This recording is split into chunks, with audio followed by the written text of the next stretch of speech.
kicks, rockin' fly kicks, rockin' roll. Rockin' fly kicks, rockin' fly kicks, rockin' roll. Yo, thank y'all for tuning in. We're back with the Top 5 Sneaker Podcast Show. Today we got some of the OGs of Milwaukee, Wisconsin in the sneaker game in the building. So fellas, can y'all please introduce yourselves? Sure. Brandon Maddox. I've been buying sneakers for 20 years now. And high school teacher, boys basketball coach. So pretty simple. Johnny Dinsmore. Been collecting over 30 years. Educator, soccer coach, basketball coach for the community. So this episode is going to be super dope because not only are they OGs of the sneaker games, but you can also see they're educators. They're also coaches of sports. So my first question I want to ask y'all is like, how did you get into the sneaker world and the sneaker game? Like what made you be like, man, I really want to collect sneakers and do this? Well, I think for me, I kind of grew up in what I feel is the prime of footwear as far as like 90s basketball and seeing that, and then Michael Jordan really just changed everything. And then so looking forward to what's the next model, when's it coming out, what's going to happen. So I think doing that, and then it all changed when I got my first job at an athlete's foot, and then that just kind of opened the floodgate, and then getting a discount and that kind of thing was a blessing and a curse. For me, it was having a family in Chicago, my early roots. So in the mid 80s, Michael Jordan hitting the Bulls and just pretty much taking off from there. Always just having a fixation of shoes and the colors and different models is always an interest of mine. I remember my mom actually telling me asking me why do I always look at people's feet before I look them in the eye. I was 9 years old. So, it's been on ever since then. So it's kind of fair to say Jordan inspired both of y'all with the sneaker game. For sure. Yeah, For sure. Okay. Definitely. Seeing a lot of my older uncles and things like that in the Air Force Ones early in the game, that also influenced me. It was like, I gotta have it. Facts. So I know this Jordan inspired a lot of sneakerheads that I talk to or do the show with. So did y'all used to watch Martin and Fresh Prince? Absolutely. Of course, yeah. Will Smith or Martin? Who was your choice as far as the Jordans? I'll say this. The Jordans, Will Smith. Hands down, Will Smith. But if you want to talk about overall sneakers, Martin probably win that contest. And Fresh Prince has some dope flights and stuff like that too, you know. But Martin just kind of... Yeah, I would agree. I think Martin overall, but Will was more into Jordan. He was bigger for him, I think. But now the flip of that is that the other show doesn't get a ton of talk is Seinfeld. Definitely. Jerry Seinfeld. Jerry Seinfeld is a sneakerhead. Like I don't care what he says, he is a sneakerhead. So I think I like that because I always saw that he wore like kind of abstract stuff. Yes. So, like obviously that's just what he was into and he liked. But I always thought that was dope. And I never bring that up because I peep game on that, but people wouldn't. They like Seinfeld, you know. Right. So next question I got: what was the first pair of sneakers you had that just had you like, oh man, this is it? Like, what was the first pair that you cherished? You wouldn't let snow, dirt, nothing get on it. Like. Go ahead. Like I said, Jordans from the beginning. I'm one of those who started off with the Sky Jordans. It was the Jordan 4 for me, the military 4s. Like I said, going into stores, my uncles, they didn't have them in my size, and I would just always remember saying, when I was able to get in that size, I would have them all. That was probably it, military 4s. Mine, similar to a lot of people, Jordans were tougher to get, right? And I grew up very blue collar. So I wanted Jordan 11s, playoffs, so bad. 5th grade basketball. We went to the store, saved up, drove to Wausau, to East Bay, get there, didn't have my size. So I ended up getting the Pippen, the much up tempo, with the air on the side. So when I had that just like changed it for me because the technology, the price, your mom telling you better not mess these up, that kind of thing. So that for me was a shoe I look on with a lot of love, or like just very nostalgic for me. That was a big one. That was a big one. That's super dope. So, Maddox, like I heard, like I've been hearing you one of the most ridiculous sneakerheads in the city. Like talk to us about your closet a little bit. Like most expensive, most slept on. I know that closet is worth a lot because everybody I literally talked to in the city, from sneaker stores to sneakerheads, told me I had to get you on the show. Yeah, I don't know. Value is such a tough thing, right? Because what's valuable to me may not be as valuable to somebody else, and or cool. And but I definitely there is a storage unit, like so it's pretty full. At the house there's probably 700 to 800 pairs. So, but it's all different stuff, and that's probably I think that's why I'm able to talk to a lot of different people that are into shoes, because I'm pretty much into everything. Yes. Like even lately I've kind of been on a New Balance kick. Like, because I just bought a pair of New right, Balance. because the material they're using really good materials. They're made in the U.S. They're made in the U.K. So like that's been really cool.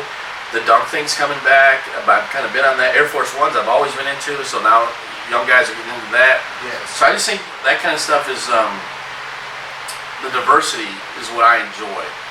Like I can look at like Nike tennis stuff and be like, that's really dope. Yeah. And I try not to limit myself as far as like, oh, I only buy this. I don't want to be that guy. I want to be able to. Because even now, I don't get everything I want to get. And people are like, are you crazy? I'm like, no, I still don't get it. There's still pairs I look back, I'm like, oh man, why did I not buy that? You know? But we kind of talked about it a little earlier. Milwaukee's not very big. Correct. You know, and the sneaker scene is not big. And so you're gonna, like, my thing is you gotta be nice. Because there's not many of us. Yes, sir. What is the most slept on sneaker you think you have right now? And that could be just your opinion of the most slept on sneaker. Man, that is I don't mind the basic GR Air Force One. Yeah. Last year they did Foot Locker did a black, white, and gum bottom with the Courier Air Force One, which is one of my favorite sneakers of all time. Yep. And I think it went down to like $59.99, and I bought like 4 of them. And not because I want to sell them. I'm literally like, I want to wear this for the next 10 years. Yeah. Like, so stuff like that. I'm like, if it looks good, I don't care if they only made 5 of them or if they made 1 million of them. If it looks good, I want it. So I think a lot of the Nike basketball stuff really gets slept on. I think a lot too is they just did so much. Correct. Like you look at, like I'm a huge KD fan. Like I'm originally from Texas, so that's just die hard. But like you look at his line, the colorways, like it's just so much, which is like a good thing and it's negative because you literally can't buy everything. Correct. But the pairs you do get, there's more diversity. I think Kyrie's kind of the same thing. Kobe was starting to get into that towards the end of his line, but nothing like what we got going on now. I mean, look at LeBron. Like there's literally 20. Like they'll have like a model and 20 colorways come out. Yes. Like when Jordan was in his prime, you could get home, away, maybe a playoff, maybe an all-star, something, but nothing too crazy like that. 20 releases. Not 20 releases, And then they're 225s, you know what I mean? So it's just like, right? So I'm always like, I feel bad for the kids because it's like you literally can't wear it all, you can't get it all. You gotta know how to customize that one pair. Right. Right. So Jay, same for you. I see you switch kicks all the time. I see you at events out, basketball events. I enjoy watching your son play for Washington, so I always see you at those games. Like, tell us a little bit about your closet. Most expensive, most slept on. What's your collection like? Like I said, my collection dates back some years. A lot of kids wouldn't understand I got shoes that's older than them. So, as far as most expensive, I don't know, man. I haven't really had anything priced out. I just know I got a lot of everything I got. It's a lot of heat you sitting down. Yeah. So, hundreds of pairs. Almost a problem to choose daily what you're gonna wear. So, it's problematic. Real sneakerhead problems. Right? Real sneakerhead problems.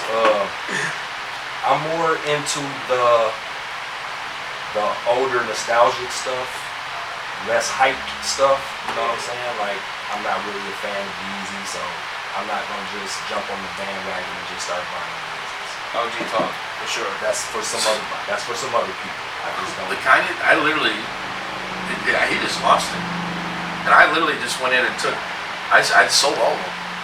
I sold all of them. I said, this is getting crazy. Yeah. It's like give me the young Kanye back. Like, I miss the old Kanye. Yeah. Like, 'cause this is, I don't know what. So you got the older stuff that holds more value to me as opposed to some of the stuff that's out now that's worth mega dollars. Correct. So I don't know. It all depends. Like Coach Maddox said, I'm into everything. I'm not just a Jordan head or a Nike head. Yeah. You might see me predominantly in those things, but got everything. Vans, Adidas, you know, then when they see you and stuff like that, they'll be like, oh, I didn't know you. Yeah, I wear everything, man. Facts. What's the most slept on thing in your closet? What's the most slept on shoe you got in your closet? I guess like Coach said, I got on a ton of Air Force Ones. Like, I was always into those when, you know, being younger. I figured they always come in dope colorways, you know, high or low, not really a middleman. You can't do mids. I don't do mids. So yeah, some Air Force, yeah, we don't do mids. You know? Mid top. They be trying to wear black and white mid top ones, and I'm just like, man, this is.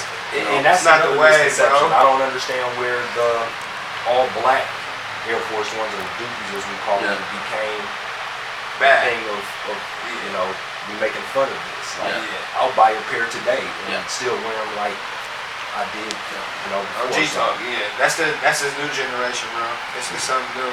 So So I got a question for y'all, and I know y'all collect from back in the day till now. What do y'all think about the new process of collecting sneakers or purchasing sneakers, where you have to go through these apps, where you have to always do these raffles, or you have to have a connect, rather than just being able to get these shoes when nobody was really onto these sneakers? How do y'all like feel about that process? it's tricky. It's tricky. It's definitely something I'm not accustomed to. I'm used to going, maybe standing in a line a little bit. That's how it used to happen, you know. So, or like you said, having to connect with.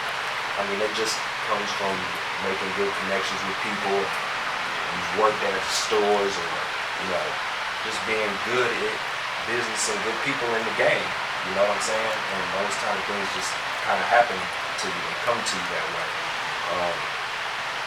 Sleeper guys are not always with me as well, so I don't have everything. I have most of what I love or what I want, but it's a lot that I just don't get my hands on. And that's the nature of the beast in today's game. But if you put the legwork in, you know, finding out availability at this place, and you know, making sure you staying close to the apps and online, Twitter and all of that, man. Living on Kind the of apps. don't make it hard as it looks, but it's still difficult. It's not accustomed to what we do. I think to me it's just so much. There's so many pairs. You're not going to get everything. So, and I think I think we all know somebody that, like, there's a Kobe that dropped today that they should have that pair because they're a diehard Kobe fan. And I mean, I personally a big Kobe fan, but I know personal friends of mine like that guy should have. And it's not going to happen just because of the availability and the apps. And I mean, you're better off going buy a lottery ticket. You know, so the thing is, if you want something bad enough, you'll get it. That's always been my thought process. If I want it bad enough, I'll make it happen. But I may have to sacrifice a couple pairs here to sell that to get that. But if I want it bad enough, it'll happen. But I also think too, like, part of being a sneakerhead is doing stuff that the general public is not doing. Right? So if everyone's going into Air Force Ones, okay, well, I'm always going to be Air Force One guy, but maybe now I can get other stuff. Maybe I can get Air Max 1s cheaper because guys aren't into those. Yeah. So you got to be creative. You got to be creative in that thing, right? Because I think the last thing you want to do is walk into a gym and you have the same sneakers on that everyone else has on. Like that is, I think that's the whole point. You know. So being that y'all are these crazy sneakerheads, what's the craziest thing you ever done to get a pair of shoes? Oh, I've been on excursions. Last minute, you got 20 minutes to get to Brookfield or get to Gurney, whatever, Pleasant Prairie. You got 20 minutes and it could be gone, but you take that chance. You know what I'm saying? Or in storms where you know you can't even hardly see, but you rushing to Chicago to try to get these shoes. It can go either way, but that's the missions you go on sometimes. You know what I'm saying? I never camped, but I've gotten up hella early and gotten in line and waited for sneakers in the cold. It's just Like freezing cold. I was- go to those measures. I was let's see, I was a sophomore in college, and LeBron was doing Chamber of Fear. I don't know if you remember that, but like they did the cities: Denver, Cleveland, LA. I don't know, maybe it was San Francisco. But they released, there was a gray suede Air Force One, and I camped from, it was like Tuesday to Saturday night. There was an event, and the craziest thing is, so I'm like on Michigan Avenue, right in my chair, like bundled up, like right, and it's like 5 in the morning, and literally a truck trailer bed, and they were filming a Kanye West video. And coming home was like, so he's in Chicago, right back. So every time I see the music video, I'm thinking I'm freezing my ass off about 50 feet from where he's doing like. So I thought that was kind of crazy. Luckily it didn't snow, but the crazy thing too that for that week they were putting up the Christmas lights. The city workers, so they'd come and they just hang out and like just talk, right? Have a beer, that kind of thing. So yeah, a week outside was. Yeah. Now I look at that and I look at my kids and I'm like, if you ever do anything like that, I'll smack the life out of you. Like, Correct. It's a different ball game. Right. So then on the flip side, what's the most you ever paid for a sneaker?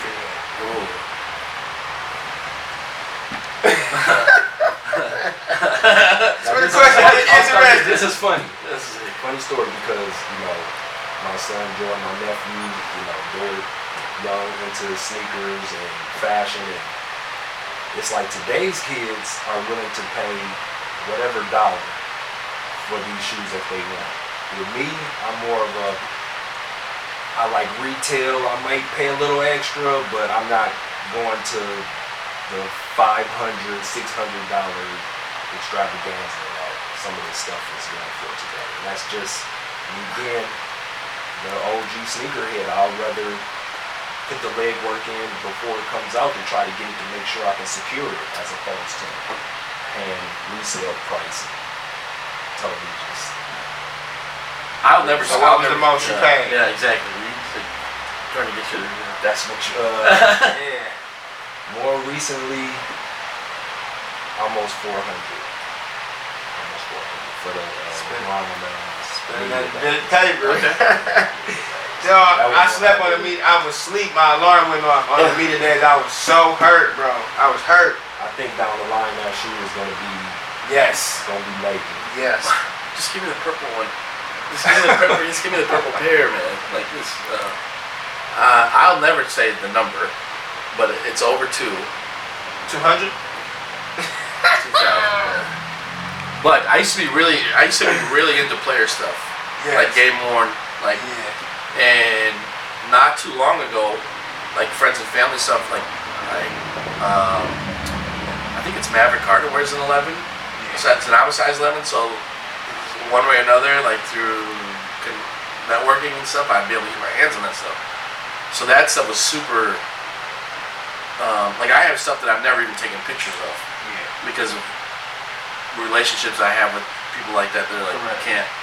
Man, you really into the sneakers. Well, yeah, and then like I've been fortunate enough. I've worked with a number of guys that are in the league right now.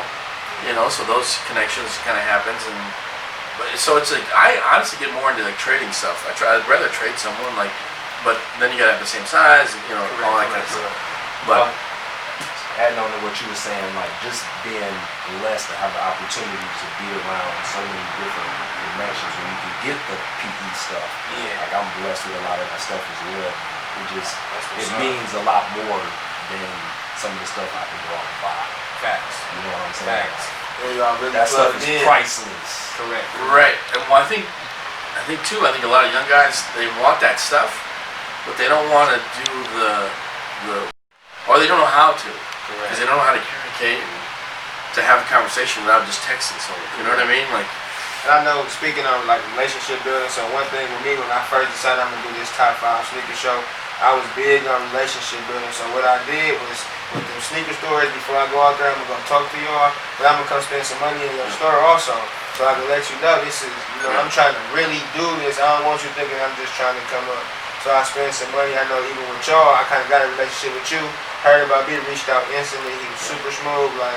But I was just trying to build relationships with y'all, and just seeing the heat that you guys got on here. Me and my guy Chauncey, shout out to Chauncey, who just took the assistant job at Indian Hills in Iowa. So big salute to Coach Russell. so he's recruited a bunch of our kids. I hope so. I know. I've sent a lot of kids. I hope he done a great job with the kids. But we came up with this event, which is going to be the top 5 sneaker show, sneaker versus, and it wouldn't be right to not have the OGs in there. And I'm talking about whatever that y'all feel like y'all want to bring, because I know y'all got heat from the 90s all the way to the 2020s. But I would love to have y'all on there. I feel like just listening to y'all talking, how y'all even connecting with each other is like super dope, because y'all are really OGs of the sneaker world. Now it's the part, the best part, the last question. What's your top 5? Where we have you guys explain the top 5 sneakers that you run on the show and why it's in your top 5. So I just want to say I'm thankful for Jakari for having me, and big ups to you and all you're doing in the community. I support you, my brother. Also to Coach Maddox, who I think is one of the very best in this. I appreciate you a lot, my brother. You've taught me some things in it and shared some gems, and just want you to know that I'm appreciative of everything. So I'm getting to my top 5. Actually, I got 6 today. I'm gonna start off by saying happy birthday, Mamba, with these Mamba edition Huaraches, which is one of my favorite models of all time. The OG colorway started back with my love of Michigan and Fab 5. So just wanted to pay homage to Kobe on his birthday. Huaraches. Next, I'm gonna go into my all-time favorite sneaker, Jordan 11 Concord.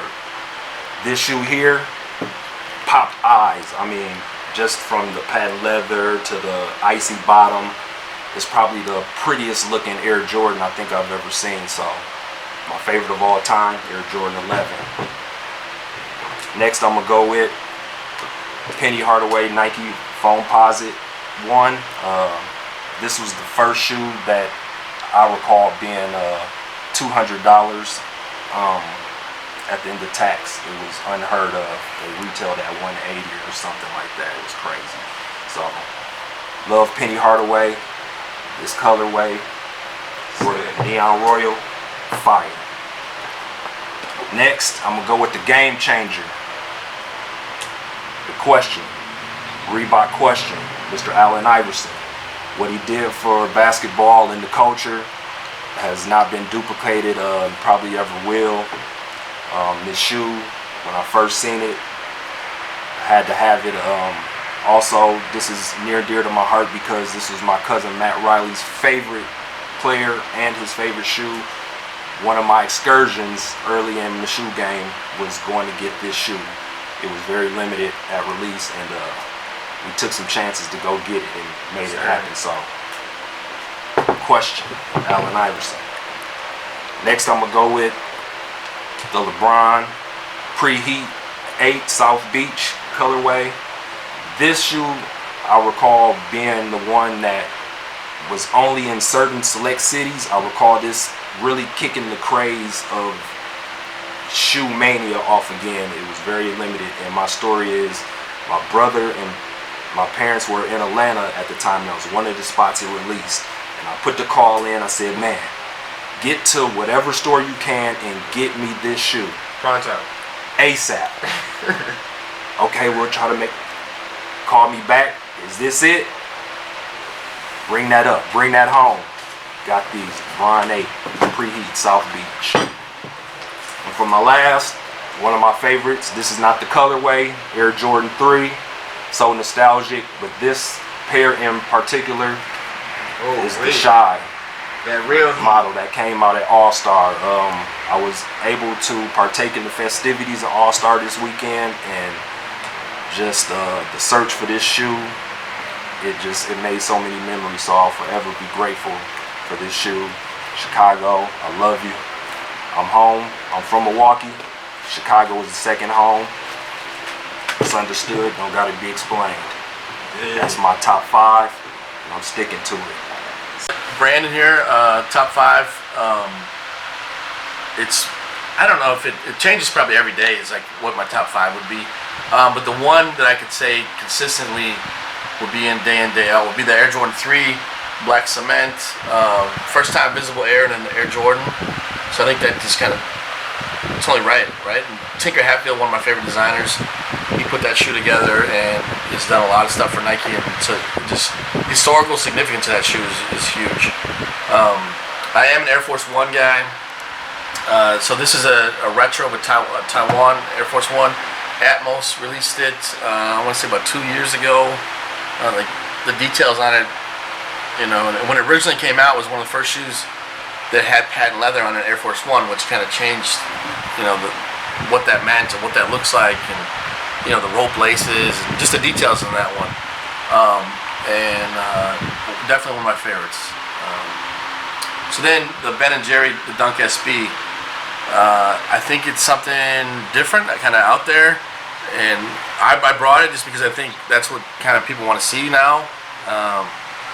It's a good shoe. The details of it's hard to get, right? All that. I think it has everything. The kids are like, oh, you know, makes it cool. But I think it looks cool. The concepts and materials, all that stuff. And who doesn't like a dunk low?